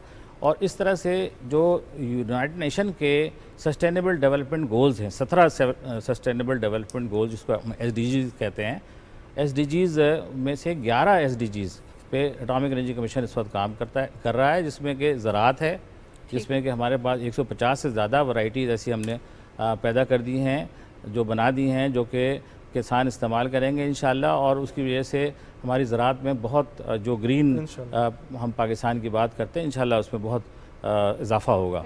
तो इस तरह से बिजली के हवाले से इंडस्ट्री में बहुत यूज़ हम कर रहे हैं इसको, और भी बहुत दीगर शोबे हैं जिसमें हम इस पे काम कर रहे हैं। कोलैबोरेशन में भी बहुत ज़्यादा काम चल रहा है। और आज से कुछ साल पहले तो जो पाक सर्न एक कोलैबोरेशन भी बिल्कुल हुई थी, बिल्कुल उस पर भी बहुत देखिए, पाक सन कोलैबोरेशन, अच्छा आपने याद कराया, पाक सन कोलैबोरेशन में पाकिस्तान ने बहुत इम्पोर्टेंट रोल प्ले किया है। ख़ास तौर पे वहाँ पे जो आपको पता है दुनिया का सबसे बड़ा एक्सपेरिमेंट LHC हो रहा है, और उस पे जो मुख्तलिफ़ चीज़ें लगी हैं वो पाकिस्तान से बन के गई हैं, जिसमें कि हमारे इदारों ने, एटॉमिक एनर्जी कमीशन के इदारों ने इसमें बहुत भरपूर हिस्सा लिया है, अब भी ले रहे हैं। ट्रू। बहुत शुक्रिया शाहिद साहब फॉर कमिंग, बहुत अच्छा लगा आपसे गुफ्तगू करके। आई होप कि पाकिस्तान एटॉमिक एनर्जी भी इसी तरीके से बढ़ता रहेगा। हुकूमत पाकिस्तान का जो एनर्जी का मिशन है, जो विजन है, जो प्लानिंग है, वो भी तकमील पे पहुँचे ताकि पाकिस्तान के हर हिस्से और हर जगह पर बिजली की मुकम्मल फराहमी 24 घंटे के लिए मुकम्मल हो सके। ब्रेक शामिल करेंगे, न्यूज़ ब्रेक से वापस आएंगे, कंटिन्यू करेंगे प्रोग्राम, हमारे साथ रहें।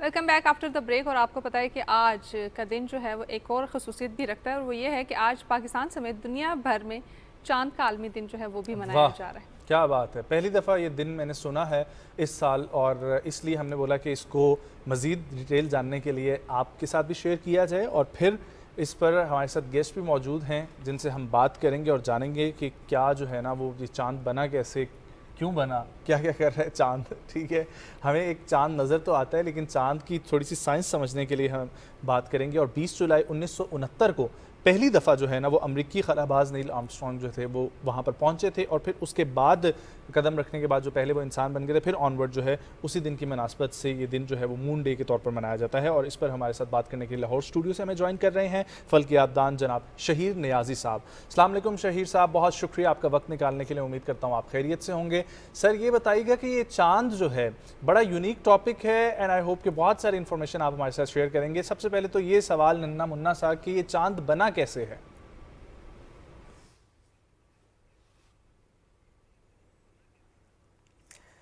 अस्सलाम वालेकुम। तो चांद जो है एक, आपको पता है कि काफ़ी एक पुरानी एक ऑब्जेक्ट है हमारी सोलर सिस्टम में।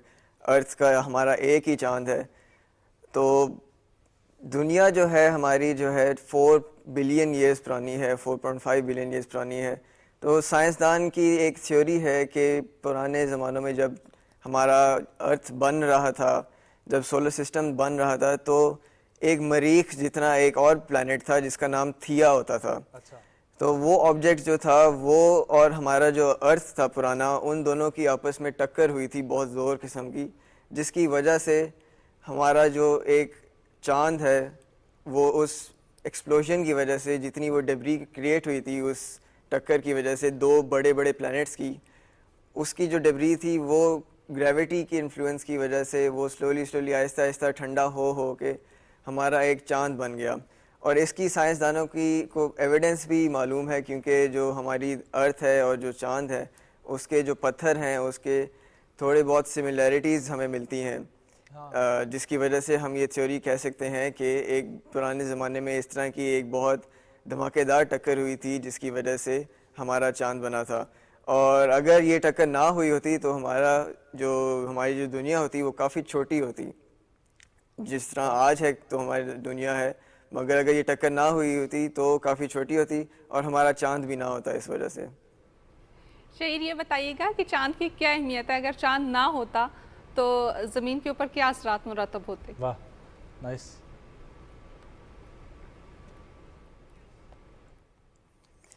तो चांद जो है हमारी दुनिया के लिए काफ़ी एक ज़रूरी चीज़ है और हमारी जो लाइफ है इस दुनिया पे उसके लिए भी काफ़ी ज़रूरी है, क्योंकि आपको पता होगा कि चांद जब घूमता है हमारी दुनिया के इर्द गिर्द तो हमारे समुद्रों की जो टाइड्स हैं समुद्रों को खींचता है। वो उस समुद्रों की खींचने की वजह से वो सर्कुलेशन पैदा होती है हमारी ओशंस में, हमारे समुद्रों में।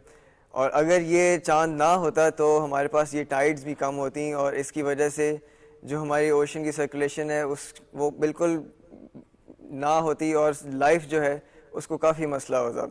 इसके अलावा मैंने आपको पहले भी बताया कि चांद अगर हमसे वो ऑब्जेक्ट ना टकराया होता हमारी दुनिया से तो हमारी दुनिया काफ़ी छोटी होती। इसकी और भी अलामात हैं कि आपकी जो हमारी एक दिन है वो हमें पता है कि 24 घंटे का हमारा एक दिन है, मगर अगर हमारा चांद ना होता और अगर हमारा दुनिया छोटी होती तो जो हमारा दिन था वो काफ़ी लंबा होता और फिर वेदर के भी काफ़ी अलामात होते, काफ़ी डिफरेंस होते। हमारे जो 4 सीजन्स आपको पता है कि 4 हमारे होते हैं, स्प्रिंग, समर, विंटर, ऑटम, ये भी काफ़ी कम दौरानिए के होते और शायद हमारे पास ये सीजन्स ना ही होते क्योंकि हमारे पास चांद नहीं है। इसके अलावा और भी हमारे पास चीज़ें हैं कि रात को काफ़ी जानवर जो हैं चांद की रोशनी को इस्तेमाल भी करते हैं। तो अगर चांद ना होता तो ज़िंदगी शायद हम जैसे इंसान ना होते, मगर छोटे मोटे बैक्टीरिया शायद रह रहे होते, मगर इंसानी ज़िंदगी और जितने भी बड़े बड़े जानवर हम देखते हैं शायद ये ना बन पाते अगर चांद ना होता हमारी ज़िंदगी में। क्या बात है शहीर साहब, बहुत सारी इन्फॉर्मेशन आप हमारे साथ शेयर कर रहे हैं। काइंडली ये भी बताइएगा, मैं थोड़ा सा समझना चाहता हूँ कि ये जो बिग बैंग थ्योरी हुई थी उसके कितने अरसे बाद ये चांद और ये जो आप प्लैनेट्स का टकराव बोल रहे हैं ये हुआ था, और या ये पहले हुआ था और फिर बाद में बिग बैंग थ्योरी हुई थी, और इनका कोई रिलेटेबल कॉन्सेप्ट भी है आपस में?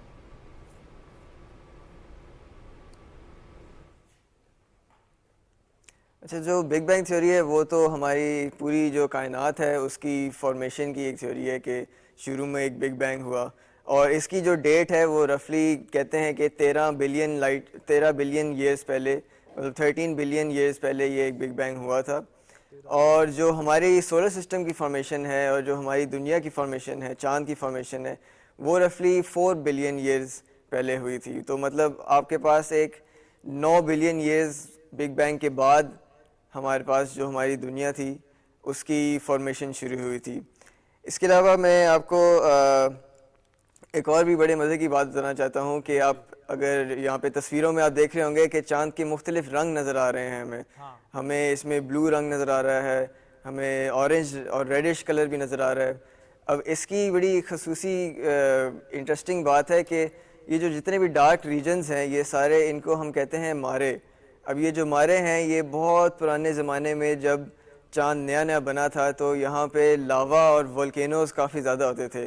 जो जितने भी मारे हैं, ये जो काले एरियाज़ हैं, इस पे धब्बे जो बने हुए हैं चांद पे, ये सारे मोल्टन लावा थी जो अब कूल डाउन होकर सख्त पत्थर बन चुका है। मगर इसमें जो कलर नज़र आ रहे हैं हमें, ये जो ब्लू रंग है, इसका मतलब है कि यहाँ पे जो रीजन है इसमें टाइटेनियम जो है वो काफ़ी ज़्यादा है। टाइटेनियम जो हमें ऑरेंज और पिंकिश रंग नज़र आ रहे हैं उसमें हमें पता चलता है कि आयरन थोड़ा कम है वहाँ पे, मगर वहाँ पे एलुमिनियम जैसे मेटल्स और इस तरह दीगर और काफ़ी मिनरल्स ज़्यादा मकदार में हैं। इसके अलावा अगर ये वैसे कैमरा में शायद नज़र ना आए, मगर ये मेरे पास एक हाथ में एक चांद का टुकड़ा है। तो ये चांद का टुकड़ा ये गिरा था हमारे एक मीटियोराइट के फॉर्म में। तो मीटियोराइट जो होता है, जो शहाब साकिब जिसको कहते हैं, ये आसमानी खलाई पत्थर होते हैं जो हमारी दुनिया में गिरते हैं शोले की फॉर्म में, और ये गिरा था मोरक्को में। तो ये काले रंग का एक छोटा सा उसका आधे ग्राम का एक ज़र्रा है जो चांद की सरफेस से उठकर हमारी दुनिया पे गिरा है। और ये इस तरह गिरते हैं और ये काफ़ी ज़्यादा गिरते हैं। ये इस वजह से गिरते हैं क्योंकि चांद पे आप देखते होंगे कि काफ़ी ज़्यादा क्रेटर्स आपको नज़र आते हैं। तो ये क्रेटर्स जो हैं ये इसलिए फॉर्म होते हैं क्योंकि चांद पे कुछ मीटियोराइट्स गिरते हैं, तो चांद का जितना पत्थर होता है वो उठ के स्पेस में चला जाता है और वो फिर ऑर्बिट में जाके वो किसी तरह उसकी किस्मत होती है कि वो हमारी दुनिया में एंटर हो जाते हैं, हमारी एटमॉस्फेयर में एंटर होकर फिर हमारी ज़मीन पे गिर जाते हैं। और इसमें साइंसदानों ने काफ़ी तहकीक भी की हुई है, क्योंकि जो अपोलो, आपको पता है अपोलो 11 के मिशंस गए थे 1969 में, उसके अलावा उसके बाद भी गए थे, तो उन्होंने भी रॉक के सैंपल्स मून के लिए थे और फिर वहाँ से हमें पता चलता है कि ये जो रॉक है अगर उनकी आइडेंटिटी मैच हो जाए उन सैंपल से जो हमारे एस्ट्रोनॉट से वहाँ से खुद उठाए थे, तो हम कह सकते हैं कि हाँ ये वाकई चांद का ही पत्थर है और ये एक मीटियोराइट की शक्ल में हमारे पास ज़मीन पे आके गिरते हैं। शहीर, ये कहा जाता है कि बाकी प्लैनेट्स जो हैं उनके भी चांद हैं और ये भी कहा जाता है कि कुछ प्लैनेट्स के एक से ज़ायद चांद हैं। ये बताइएगा कि ज़मीन के चांद में और उनके चांद में क्या फ़र्क है?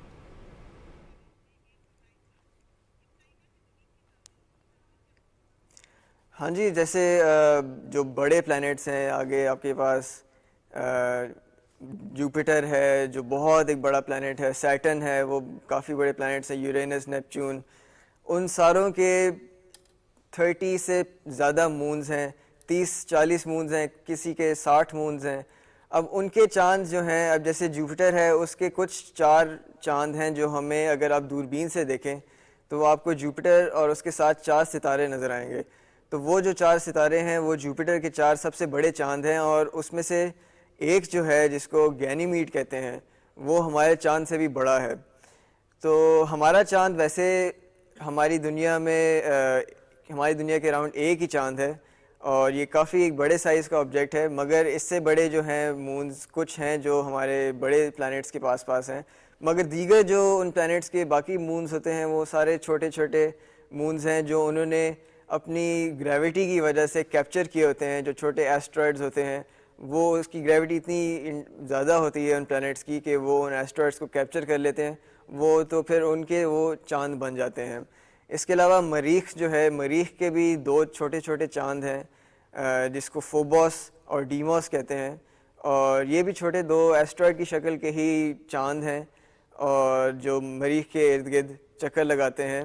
मगर फिर भी हमारा जो प्लैनेट है वो इस मामले में काफ़ी यूनिक है कि हमारे पास सिर्फ एक ही चांद है और वो भी एक अच्छे खासे साइज़ का एक हमारे पास मून है जो हमारे इर्द गिर्द ऑर्बिट करता है। ये भी शायद कुछ लोगों को ना पता हो, बट जो प्लूटो है जिसको लोग कहते हैं कि शायद प्लैनेट है या नहीं है, प्लूटो के भी चांद हैं। प्लूटो का एक चांद है जिसका नाम है चैरॉन, तो वो भी प्लूटो के साइज़ का ऑलमोस्ट ही है, मगर वो उसके इर्द गिर्द घूमता है और वो उसका मून है। तो चांद काफ़ी हैं हमारे सोलर सिस्टम में। कुछ प्लैनेट्स के नहीं भी हैं, जैसे अगर आप मरकरी को देखें या वीनस को देखें जो हमारे पहले 2 प्लैनेट्स हैं, उनके इर्द गिर्द कोई चांद नहीं है, मगर उसके बाद जितने प्लैनेट्स हैं उनके सारे चांद हैं। बिल्कुल शहीर साहब, आपने जिक्र किया कि सोलर सिस्टम में बहुत ज़्यादा चांद है, हमारी ज़मीन पे भी बहुत ज़्यादा चांद है, हर घर में एक चांद जो है ना वो माँ का बैठा हुआ है और चांद को तशबीह दी जाती है रोशनी से। तो मुझे ये बताएं कि ये जो रोशनी का एलिमेंट लाइट का, ये क्यों है चांद के अंदर?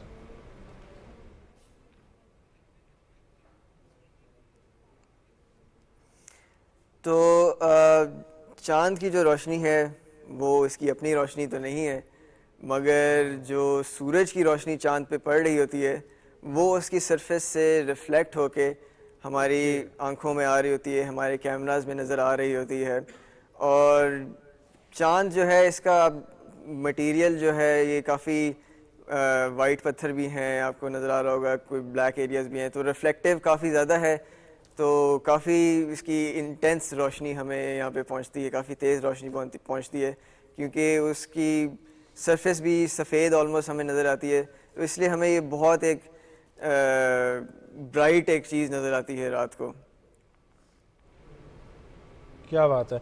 अच्छा शहीर साहब, ये बताइएगा कि अभी आपने जिक्र किया चांद की रोशनी के हवाले से हमें बताया, तो ये जो चांद पे सफ़ेद पत्थर है, ठीक है, ये सफ़ेद पत्थर भी क्यों है? क्योंकि आपने तमाम वो बाकी पत्थरों के हवाले से बताया, ब्लैक, ब्लू, ऑरेंज, लेकिन ये सफ़ेद पत्थर के बारे में। और फिर दूसरी चीज़ ये कि हमें ये भी पता लगा कि आपने जेम्स वेब टेलीस्कोप के साथ भी काम किया है, तो क्या आगे कुछ एक्सपेक्टेशंस हैं, इतने अरसे से जब रिसर्च चल रही है और बार बार चीज़ें सामने आ रही हैं, तो आगे ये मून के ऊपर जो प्लॉटिंग का सिस्टम भी एक शुरू हुआ था, लोग भी जाना शुरू हो गए हैं वहाँ पर, तो ये क्या कॉन्सेप्ट है आगे ज़िंदगी वहाँ पर मुमकिन बनाने का?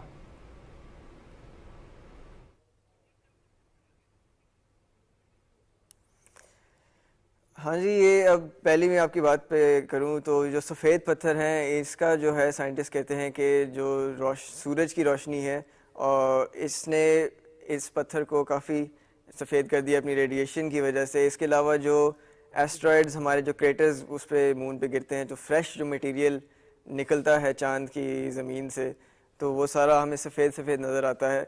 जो इसमें डार्क रीजन्स हैं वो वल्केनिक उसमें रॉक है, मगर जो सफ़ेद है वो ओरिजिनल उसका पत्थर है जो चांद का, जो नॉन वल्केनिक है। क्योंकि हमें पता है लावा जो होता है वो थोड़ा काला काला ही होता है, क्योंकि वो मेल्टेड पत्थर होता है, तो वो सारा क्रिस्टलाइज सा हो जाता है। इसके अलावा चांद पे जो प्लॉटिंग का एक चला था, ये एक स्कैम ही था काइंड ऑफ। ये असल में ऐसी कोई चीज़ नहीं होती, ये बस लोगों ने अपनी वो थोड़ा पैसे कमाने के लिए इस तरह की स्कीम्स चलाई हुई हैं, और जो लोग वो ख़रीदते हैं चांद पे प्लॉट्स, वो भी बस ऐसे ही एक शौकिया सर्टिफिकेट लेने के लिए ही करते हैं, मगर असल में ऐसी कोई चीज़ नहीं है और चांद पे आप ज़मीन नहीं ख़रीद सकते। शायद फ्यूचर में कुछ इस तरह का हो सके, मगर अभी अगर कोई आपको कहे कि चांद पे प्लॉट ले लें तो बेहतर है कि आप लाहौर में ही कहीं ले लें, इससे बेहतर। सही बात है। तो अगर आपको कोई ये कहे कि मैं तुम्हें चांद पे घर लेके दे रहा हूँ तो बिल्कुल यकीन ना, बिल्कुल यकीन नहीं करना। बहुत शुक्रिया शहीर साहब आपके वक्त के लिए। ब्रेक शामिल करेंगे, वापस आएंगे हमारे साथ।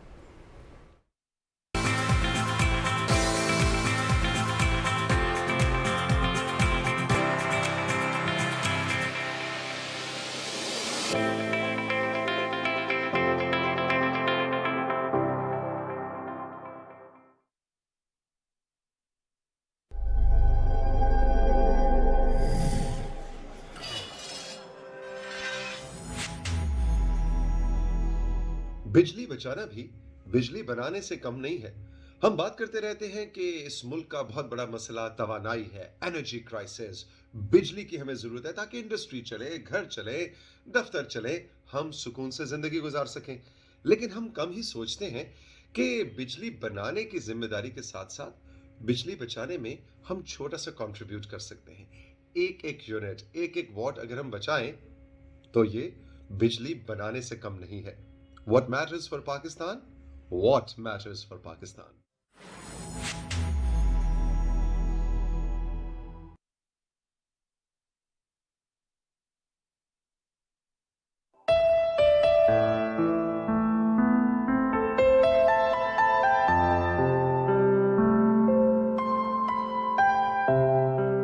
सबक फिर पढ़ सदाकत का, अदालत का, सुजात का, लिया जाएगा तुझसे काम दुनिया की इमामत का।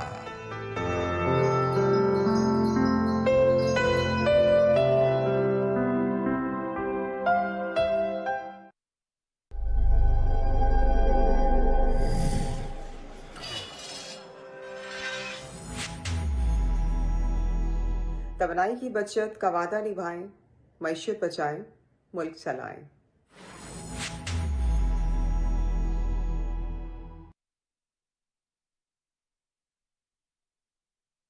मैं हूँ शानजे, मेरे भाई शाजिर और मुझे हमेशा से माहौल की फिक्र रही है। एक दिन क्लीन अप ड्राइव के दौरान हमें एक कदीम डब्बा मिला। उसके अंदर बुक ऑफ अर्थ और 2 लॉकेट्स थे, जिससे हमें सुपर पावर्स मिली। अब हम अर्थ को आलूदगी से बचाने के लिए लड़ते हैं और कूड़ा फेंकने वाले विलेन से मुकाबला करते हैं। हम हैं दुनिया के मुहाफिज, हम हैं प्लैनेट जैम्स।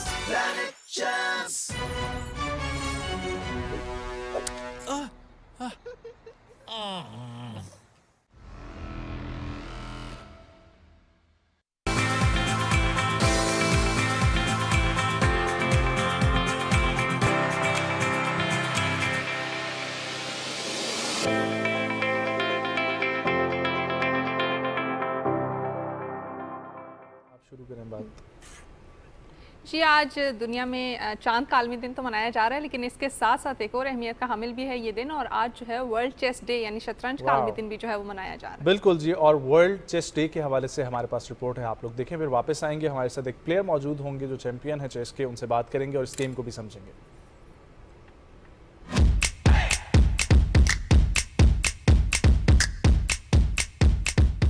बादशाहों का खेल शतरंज दो खिलाड़ियों के दरमियान एक मुरब्बा तख्ते पर खेले जाने वाला खेल है जो जनूबी एशिया में इजाद और तख्लीक किया गया। ये खेल जहनी हिकमत अमली पर मबनी होता है और इसका कदीम नाम चतुरंग था। गुज़िश्ता तहजीबों में इस खेल को खुसूसी अहमियत हासिल थी। मुख्तलिफ तारीखी हवालों से साबित होता है कि शतरंज जैसे जबरदस्त खेल का ताल्लुक यूरोप या अमेरिका समेत किसी भी मगरबी खित्ते से नहीं, बल्कि सबसे पहले ये खेल जनूबी एशिया और बरे सगीर पाको हिंद में खेला गया। दीगर रिवायतों के मुताबिक मिस्र, चीन या ईरान में ये खेल इजाद हुआ।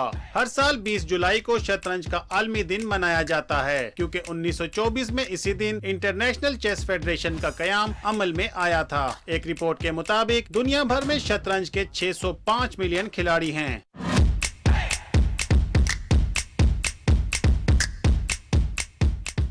शतरंज एक सबर आजमा और दिलचस्प खेल है जो नौजवान नस्ल से ज्यादा उम्र रसीदा तबकात में मकबूल है। ये सदियों से ऐसे अफराद का खेल रहा है जिनकी जहनी सलाहियतों का एतराफ दुनिया भर में किया जाता है। शतरंज खेलने वाले अफराद बरसों की मशक के बाद ही खुद को एक बेहतर खिलाड़ी कहलवाने में कामयाब होते हैं।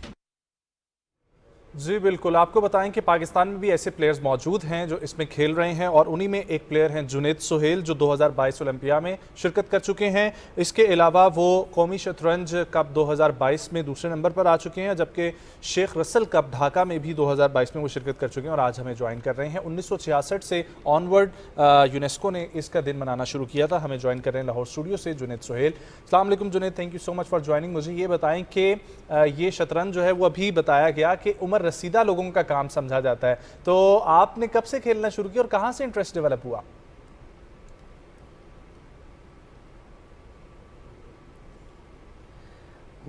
जब मैं 5th क्लास में था तब।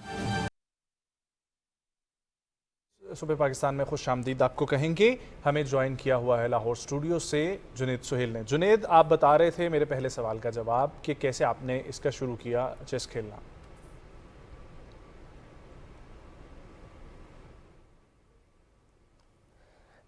जी मैंने 5th क्लास में था तब मैंने कैसे पीस मूव करते हैं वो सीखे थे, लेकिन फिर उसके बाद क्योंकि मैंने बास्केटबॉल खेलना था तो मैंने चेस को लीव कर दिया था। लेकिन जैसे ही कोविड ईयर आया तो सब कुछ आपको पता है क्लोज आउट हो गया हुआ था, तो फिर मैंने चेस को फिर से स्टडी करना स्टार्ट किया और पैशन के साथ अभी तक मैं कंटिन्यू कर रहा हूँ। अच्छा, ये शतरंज खेलना कितना मुश्किल है ये बताइएगा, और इसकी प्रैक्टिस कैसे होती है? मैं अभी नेशनल नंबर शतरंज खेलना इतना भी मुश्किल नहीं है, लेकिन इन अ सेंस अगर आप उसके डेप्थ में जाते जाएं तो वो बहुत ज़्यादा डिफ़िकल्ट है और आपको प्रैक्टिस में बहुत ज़्यादा आवर स्टडी करने पड़ते हैं, जिसमें आपको पजल्स करनी पड़ती हैं। टॉप ग्रैंड मास्टर्स की गेम देख के आप सीखते हो बहुत ज़्यादा, और उसके अलावा जो गेम आप खेलते हो आपको वो स्टडी करके एनालाइज करनी पड़ती है ताकि आप सेम मिस्टेक को रिपीट ना करो। जुनैद, शतरंज जो है ये माइंड गेम भी इसको कहा जाता है क्योंकि इसमें आपको मेंटली एक्टिव रहना बहुत ज़्यादा ज़रूरी है।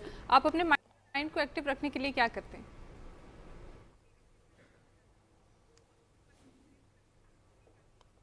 मैं ज़्यादा से ज़्यादा वर्कआउट करने की कोशिश करता हूँ, और उसके अलावा गेम अगर तो क्लासिकल है क्योंकि वो गेम 5 से 6 घंटे भी चल सकती है, तो उसमें लाइक 2 से 3 घंटों के बाद आप कुछ चॉकलेट वगैरह ईट करें ताकि आपकी शुगर लेवल मेंटेन रहे और आप फिर फ्रेशली रह के खेल सकें। इसलिए पोस्चर भी बहुत ज़्यादा मैटर करता है, तो एक हेल्दी चेस प्लेयर के लिए अपने चेस पोस्चर पर भी काम करने की बहुत ज़रूरत होती है।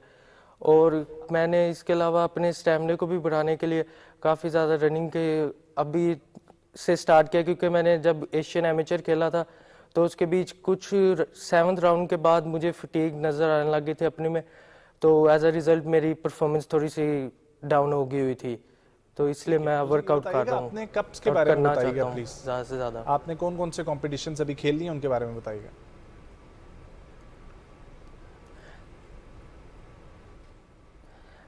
मैं चेस ओलंपिया 2023 2022 में जो नेशनल टीम गई थी उसमें था, और उसके अलावा एशियन एमेचर 2022 जो हुआ है उसमें मैं फर्स्ट पोजीशन के लिए राउंड 7 तक फाइट कर रहा था, और 8 राउंड में फुटीग की वजह से मैं परफॉर्म नहीं कर पाया था, तो एज अ रिज़ल्ट मैंने 17 पोजीशन पर फिनिश किया था।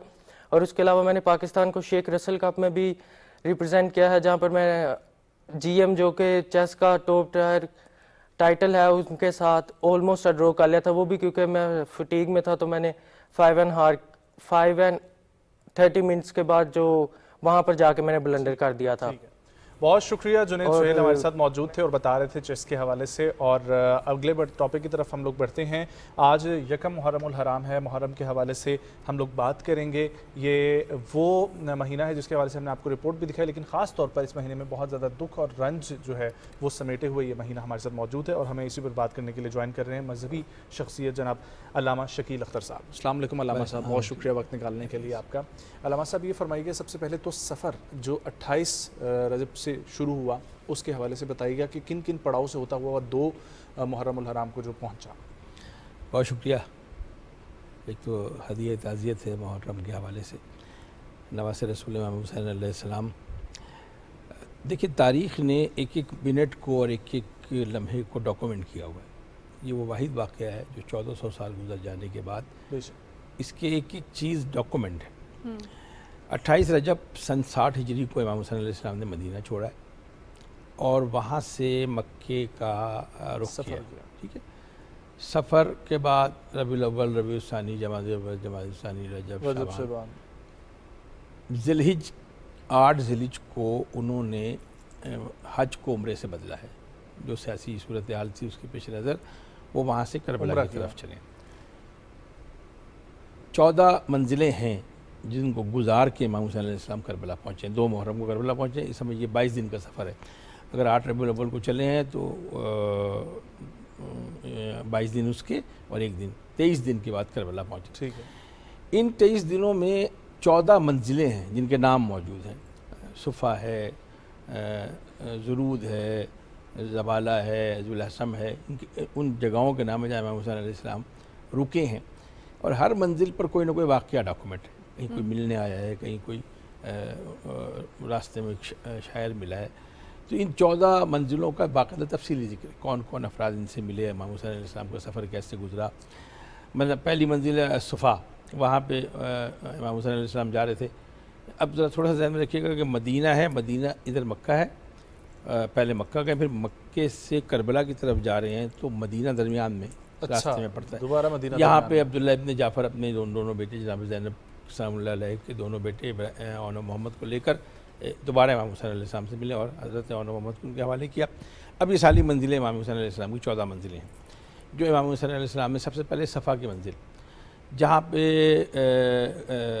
मशहूर शायर फ़रज़दक़ से मुलाकात हुई है। कूफे में इब्न ज़ियाद गवर्नर बन के आ चुका है, ज़ालिम तरीन आदमी है और क़त्ल व गारत और धमकियों का सिलसिला चल रहा है। मुस्लिम बिन अकील 9 ज़िली ईद से 1 दिन पहले उसी कूफे में शहीद किए गए। तो अब इस शायर से पूछा कि कूफे का क्या हालत है, तो उनका एक मशहूर जुमला है कि कूफे के लोगों के दिल आपके साथ हैं, तलवारें जो हैं वो इतनी ज़्यादा बनो मैया के साथ हैं। उसके बाद फिर मंजिलें आगे ज़बाला मंजिल आई। एक वहाँ इमाम हुसैन अलैहिस्सलाम को जनाब मुस्लिम बिन अकील की कत्ल की कूफे में कत्ल की इत्तला मिली। इसलिए बहुत सी मंजिलें। एक जुलहसम एक मंजिल है जहाँ पे हज़रत हुर अलैहिस्सलाम से मुलाकात हुई। अब वो हज़रत हुर का वाक़या ज़रूरी है, मुझे नहीं पता गलत सवाल आप क्या करेंगे, मैं अगर बोलना शुरू करूँगा फिर कि हसीन बिन नमीर एक चौकिया बनाई हुई कि इमाम हुसैन जाने ना पाएँ। एक उनको परसू किया जा रहा है। हसीन बिन नमीर का एक चौकी है, उसको क्रॉस कर गए, कोई रात का वक्त था तो उसको नहीं पता लगा। तो उसने फिर हज़रत हुर को उस वक्त 1000 सिपाहियों के साथ इमाम के ताक़ुब में भेजा। तो वो इमाम को तलाश करता हुआ और मंजिल जुलहसम जो जगह का नाम है वहाँ पे आकर इमाम हुसैन को रोका। तो उस वक्त कैफियत ये है कि गर्मी और सफ़र की शिद्दत से जो हज़रत हुर के लश्कर की जानवर थे उनकी ज़बानें बाहर निकल गई और उन्होंने रोका। तो इमाम हुसैन अलैहिस्सलाम ने सबसे पहला जो देखिए करबला दर्स इंसानी इसीलिए कहते हैं, इसीलिए इमाम ने कहा कि सबसे पहले इनके जानवरों को पानी पिलाओ। अब ज़रा ध्यान में रखिएगा कि एक बच्चे हैं, घर की औरतें हैं, 34-35 अफराद को लेकर इमाम हुसैन अलैहिस्सलाम जा रहे हैं। कितना पानी उन्होंने जमा किया, वो हुक्म ये दिया कि पानी के धाने खोल दिए जाएँ और इनके जानवर जब तक खुद मुंह ना उठाएं, इतना सैर हो उस वक्त तक आपने इनको मना नहीं करना। तो जितना पानी था वो उन जानवरों ने पिया, फिर हुर के लश्कर को पिलाया। ये वो नफसियाती असर था जो हुर के ऊपर और वो तब्दील। वो फिर एक कुछ तारीख़ी जुमले हैं, अगर उसको एक मसलक से वाबस्ता ना करें, तो उन्होंने कहा कि मैं आपको गिरफ़्तार करके ले जाने आया हूँ। तो इमाम ने कहा मुझे क्यों गिरफ़्तार करोगे? कहा जी मुझे हुक्म है और ये है।